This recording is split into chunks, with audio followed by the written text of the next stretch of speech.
Hi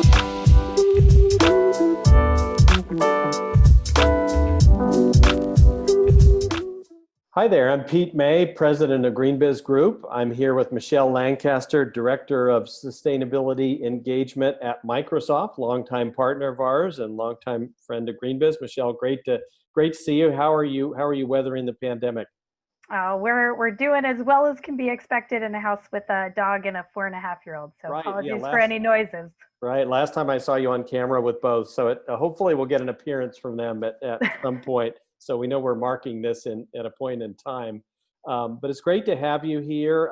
You and I have been in this space in sustainability for a while, and I think we both got into it. We've seen how it's evolved. Sustainability has evolved from a good to do to a must do to something now where it's becoming critical to business decisions. Can you talk a little bit for Microsoft how sustainability has kind of become mission critical for the business? Yeah, and it's a great question, Pete. It's one of the things that we've noticed as sort of a macro and a micro trend as we talk to all of our customers, and then certainly as we've experienced it at Microsoft. One of the things that we realized as we started our discussion before our strategy refresh this year was, were we doing enough? And I think for us as a data and technology company, it was pretty easy to see the climate evidence that nobody is doing quite enough. And that really caused us to think not only about what we were doing, but how we were doing it as a company. And a lot of companies, ourselves included, were thinking really about risk mitigation and managing our footprint, which are necessary, but wholly insufficient to actually unlock the full potential of our power. And if you look at Microsoft, our strength is really the scale power of technology. And so the more that we can bring our sort of core business strengths to the sustainability fight and sustainability strengths into our technology, making both parts of our business better. So as we sat down and thought about that, what it really meant to be a sustainable company going into 2020 and the years beyond, it's not sustainability as a nice to have or a need to have. It's sustainability is synonymous with our business because we think the businesses that will succeed by 2030 are going to have it at the core of their DNA. Right. And it's been great to follow the evolution of Microsoft. You're relatively early pioneer on things like renewable energy. Last year at Verge, when we made Verge Carbon its own conference, you were one of the first companies to jump into that with specific objectives around carbon. Can you talk a little bit about your carbon objectives and then how that fits into broader environmental objectives for the company? Yep, for sure. We have been working on carbon for a long time. We set our very first emissions target back in 2009 as we were making the pivot from a ship software company to a cloud company with a rapidly growing carbon footprint from powering our data centers. Followed that in 2012 with saying that's not enough. We need to be carbon neutral, and instituted a carbon tax, which we actually charge all of our business groups. In 2019, we raised the price of that carbon tax and also really started thinking about what was the next step.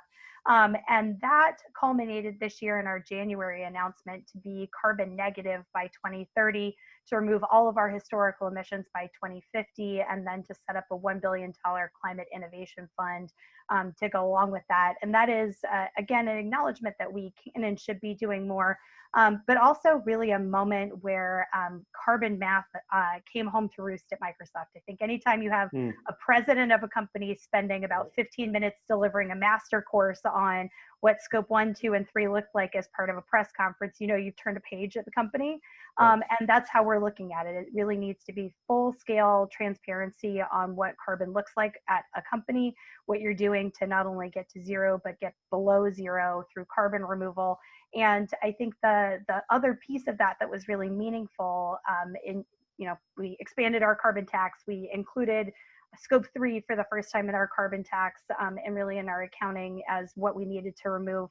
But that nod towards equity about removing all of our historical emissions was equally as important for us. I think Brad in his blog noted that those that can do more should do more. And that's not only with your actions today, but also with an eye towards the benefits that you've had in the past and the impact that that's having on the rest of the globe. Yeah, interesting. So going a little deeper on that in carbon, as we work with companies that make carbon commitments, some say we have a real specific path on how to get to that whatever their objective is. Others, I think, very candidly say we're learning, we're figuring out. It's going to, 2025 or 2030 or whatever is a ways off. We have a big footprint. We're figuring it out. And which side do you think Microsoft is in that equation? I think we're both, depending on who you talk to and what day you talk to Right, us on. right, I would be very honest that it was important for us to go out and set an ambition rather than a plan and a target that had a full roadmap worked out behind it.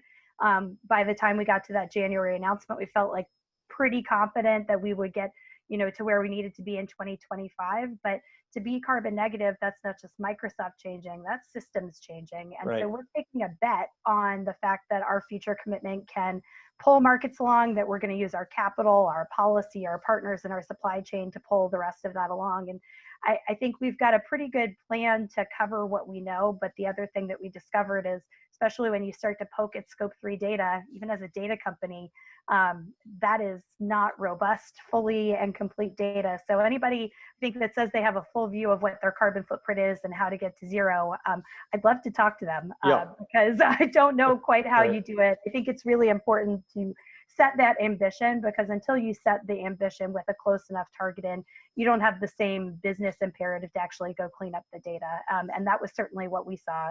Business groups that had not been were on a slower path to improve their data quality suddenly got much more ambitious and much more focused about how quickly that was happening when the CFO stood on stage and said that we were making this commitment. Yeah, and I want to loop back to I think in my last question, you mentioned the equity point, and I was. It was interesting to note for me the partnership that you announced earlier this year with Soul Systems. We're joining your work in renewable energy with an objective on the equity side, and I think a $50 million commitment. Can you talk a little bit about that? How that fits into the overall framework on climate and sustainability? Yeah, and delighted that you saw that and asked the question. We're really excited and really proud of the work and the partnership. What maybe people didn't see is the work that went into it, which I think is really important and was really the biggest takeaway that we had. Was that deal actually emanated from a workshop that we'd had much earlier this year, where we really sat and listened to climate equity leaders, to environmental justice leaders, about how they were experiencing certain challenges, really with an eye towards renewable energy. And what we put together with Soul Systems was a direct output of that. So it really solved three things, or put a marker down for us to start to work on three things that we heard out of that. First, renewable energy projects tend to go to places where the market is cheap, it's available, not necessarily places that are facing, that have a high penetration of fossil fuels. So where you site those projects matters. Who you work with to develop those projects matters a lot too. I think we can't talk enough about the importance of equity stakes in projects when they become community-based. It's not enough to have a project that is in a community if they're not reaping the benefits of it, and not just from a job standpoint. We really heard that loud and clear in the workshop. And so that's the grants component that went along with the Soul Systems work, is to make sure that there is some level of community equity in those projects, and also the ability to fully participate in those through skills training, through jobs work, to make sure that the community is invested and that the investment is invested in the community. And the third thing that we really heard is that size matters. And I think we've always thought that was true in renewable energy deals, but it is not a coincidence that this was our largest renewable PPA that we've ever done at 500 megawatts. We wanted to make sure that it was big enough that even when it was broken into community pieces, it still had the ability to be impactful from a megawatt standpoint and from a dollar standpoint.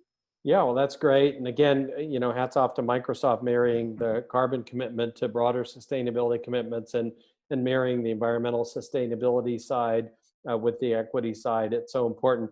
I'd love to go on. There's so many things to talk about, but we have to wrap. Also, I have to say, I'm in the studio having a little bit of a Mike Pence moment, because I think I saw a fly was buzzing around my head a second ago. So I think we're going to have to wrap. But Michelle, well, I would tell you if it was there. Right. I would tell you if it was there. Yeah, it went away. But Michelle Lancaster, Microsoft, as always, a pleasure to talk to you, and look forward to our next chat. Thanks, Pete. And thanks for all you guys do at GreenBiz. I know taking Verge virtual this year was a massive undertaking. I think you guys pulled it off successfully. We had a ton of people from Microsoft attending, and 222. it's super important to keep these conversations going in slightly different circumstances because we've got a lot of work to do and not a whole lot of time to do it. So thank you for all of the work you do at GreenBiz. Great. Well said.